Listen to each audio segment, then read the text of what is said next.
பிரியமானவர்களே, நான் என்னுடைய 23வது வயதிலிருந்து அரசு பள்ளியிலே, உயர்நிலை பள்ளியிலே ஆசிரியராக நான் இலவசமாய் பணியாற்ற அழைக்கப்பட்டேன்.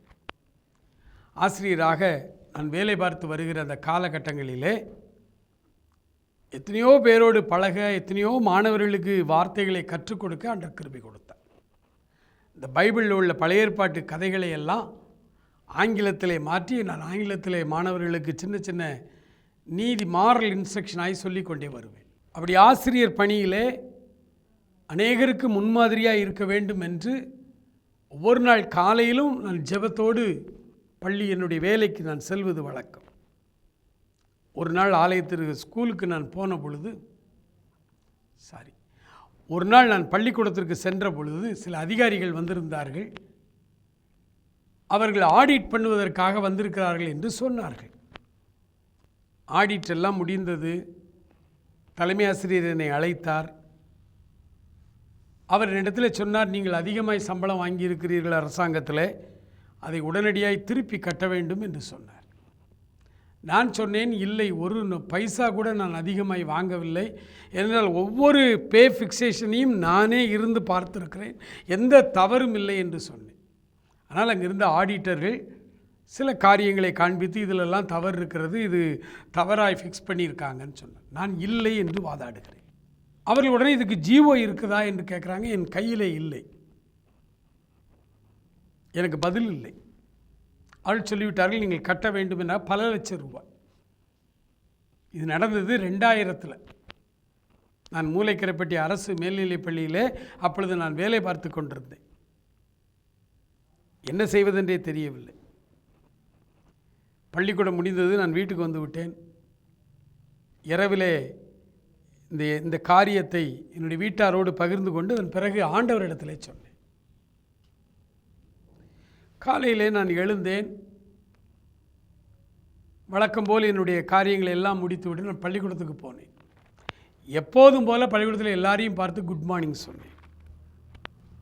அப்பொழுது ஆண்டவரை அறியாத ஒரு சகோதரி, என்னை விட மூத்தவர்கள், அங்கே ஆசிரியையாய் இருந்தவர்கள், அவர்கள் என்னை பார்த்து சொன்னாங்க, சார், இன்னும் உங்களுக்கு கவலையே இல்லையா அப்படின்னாங்க.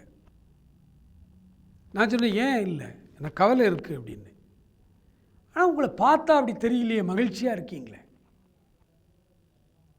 நான் சொன்னேன், கவலை இருக்குது, ஆனால் என்னுடைய கவலைகளை எல்லாம் தீர்த்து வைக்கிற ஒருவர் என்னோடு இருக்கிறார். நான் அவரிடத்துல என் கவலைகளை எல்லாம் நேற்றே சொல்லிட்டேன். இந்த ஆடிட்டு தானே சொல்கிறீங்க, இந்த பணத்தை கெட்டுறது தானே சொல்கிறீங்க, பணம்லாம் கெட்ட வேண்டி வராது, நான் எல்லாத்தையும் ஏசப்பாட்ட சொல்லிட்டேன், ஒரு பிரச்சனை இல்லை, அவர் பார்த்துக்கிடுவார் இனிமே. ஒரு வாரம் போச்சு. அரசாங்கத்தில் ஒரு ஆர்டர் போட்டான் எனக்கு சாதகமாய், ஒரு பைசா கூட கட்ட வேண்டாம் என்று ஒரு ஆர்டர் போட்டான்.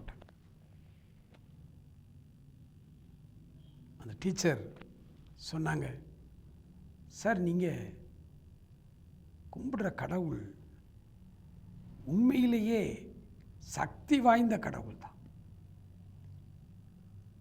இவ்வளவு மகிழ்ச்சியாக நீங்கள் இருக்கும் பொழுதே நினச்சேன், ஆண்டவர் எல்லாம் செய்திருவார்னு என்று சொன்னார்கள். அது மாத்திரமல்ல, அதன் பிறகு அவருடைய வீட்டிலே நடக்கிற எல்லா முக்கியமான காரியங்களுக்கும் எனக்கு ஃபோன் பண்ணி ஜெபம் பண்ணுங்க சார் என்று சொல்லுவார்கள். கிட்டத்தட்ட ஒரு ரகசிய கிறிஸ்தவராகவே அவர்கள் மாறினார்கள். அடிக்கடி எனக்கு ஃபோன் பண்ணுவாங்க. அவருடைய பிள்ளைகளுடைய திருமண காரியங்கள் வரும்பொழுதெல்லாம் ஜெபிக்க சொல்லுவார்கள். ஜெபத்தின் மேல் அவ்வளவு ஒரு விசுவாசம், நம்பிக்கையை அவர்களுக்கு வந்துவிட்டது. எனக்கு பிரியமானவர்களே, ஆண்டவருடைய சமூகத்தில் தினந்தோறும் காலையில் தாகத்தோடு அவரை தேடும் பொழுது அவர் நம்மோடு இருந்து நம்மை வாழ வைக்கிறார், ஆசீர்வதிக்கிறார். அன்பு நிறைந்த பரலோக பிதாவே, இந்த அருமையான வேலைக்காய் ஸ்தோத்திரம். தேவரீருடைய ஆசீர்வாதங்களினாலே அடியார்களுடைய உள்ளமும் இல்லமும் நிறைந்திருக்கட்டும் என்று சொல்லி நான் ஜெபிக்கிறேன். ஆசீர்வதிங்கப்பா, தொடர்ந்து காத்துக்கொள்ளுங்க. இயேசுவின் நாமத்தில் ஜெபிக்கிறோம் பிதாவே. ஆமேன், ஆமேன்.